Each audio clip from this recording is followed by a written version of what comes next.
Hey kids, Johnny Herrmann here. I am standing on one of my buddy's leases. Him and I hunt out here, and I wanted to give you guys some tips and breakdowns of how I go about hunting a property like this that's got a lot of open hardwoods. It's got a lot of areas without a lot of understory. It's got full canopy, you know, shading out the forest floor. So I'm just gonna kind of go through how I attack a property like this, and maybe you guys can pick up some tips and tricks from how I go about it. When I first look at a property, probably the first thing that I'm going to identify is I'm going to try to identify the bedding areas. So when you've got a property that's got a lot of open hardwoods, obviously that is not going to be bedding areas.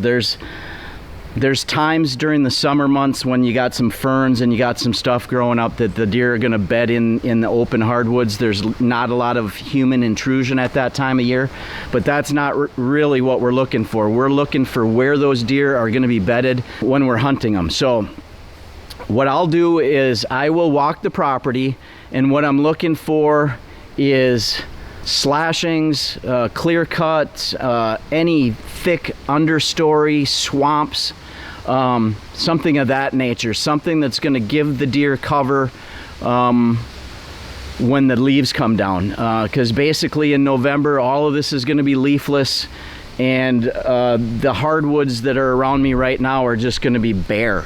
There's going to be no deer using these open hardwood areas for bedding. So this property happens to have some really nice small clear-cut areas, and from hunting it the last couple of years, that is exactly what the deer are using for bedding. We also have a main area that's swampy and also fully slashed 10 years ago.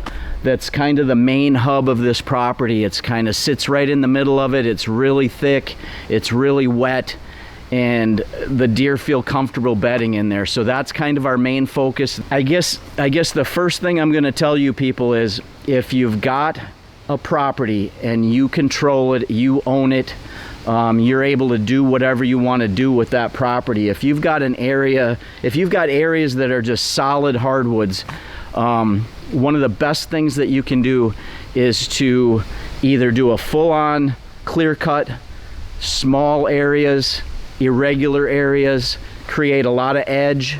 Just do select cuts. If you don't want to do a full clear cut, take some of your valuable trees out of there, open up the overstory so that you get some growth on your understory. That's going to create a bunch of bedding. The other thing that you can do, if you've got some undesirable trees, some younger trees that are kind of choking out your understory, is to go in there and do some hinge cutting. You know, knock some trees over, you know, leave them connected to the root system so that they continue to grow. I did a similar hinge cutting at my property back at my house 5-6 years ago. It's so thick in there that you can't even walk through it right now. The deer are bedding in it, the turkeys are nesting in it. It's a wonderful thing. So that's probably the number one thing to look at when you're scouting and going to start hunting a new property that's got a lot of open hardwoods, is identify your bedding areas. That's going to all fall in place with your stand placements, how you access your stands into and out of, how the deer are moving through it to get to the food, and so on. All right, so identifying your primary food source. It's a pretty simple premise. Basically, any of your big ag fields around your property that the deer are going to be using all the time. This property has one large ag field that sits up on the north end of the property. It happens to be in beans this year. You know, beans and corn hunt two completely different ways. I like hunting beans early in the season.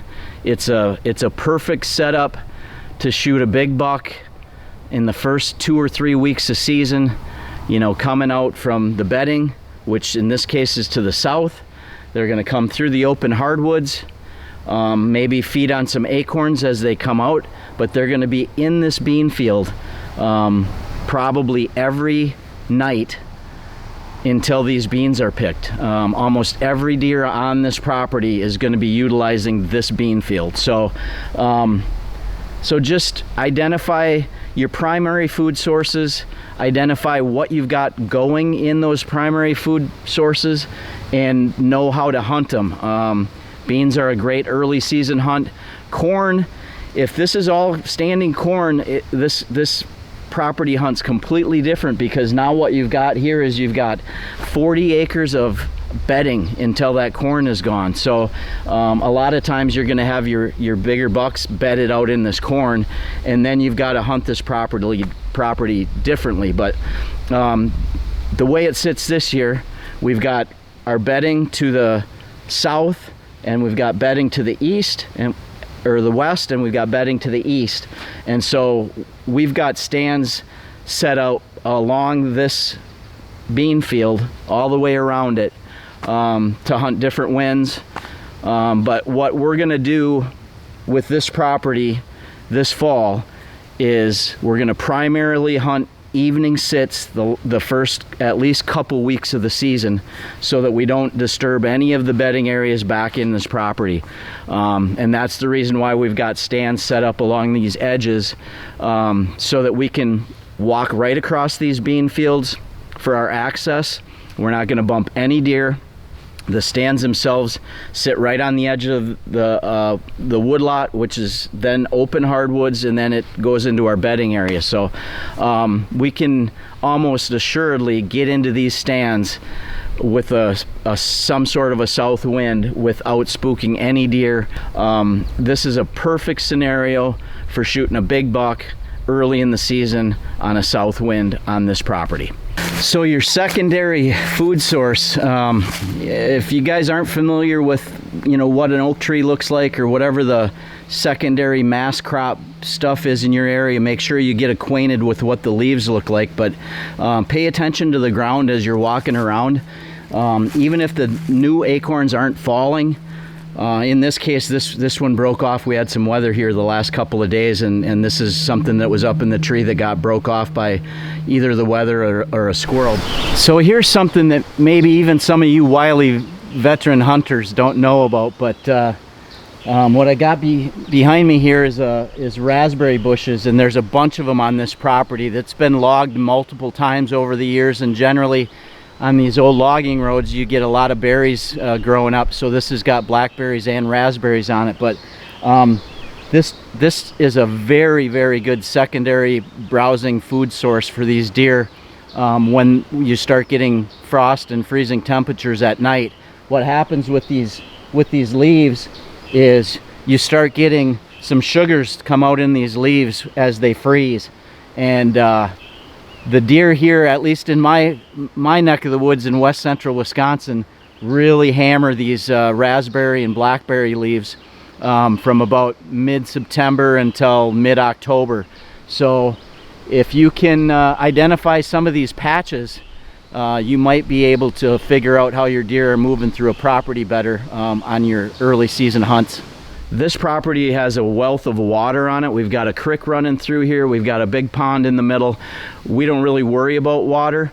These deer can water just about anywhere on this property, but I know a lot of you guys are dealing with areas that don't have water supplies. You've got your own little stock tanks out there, or the deer have to go off of your property to get water.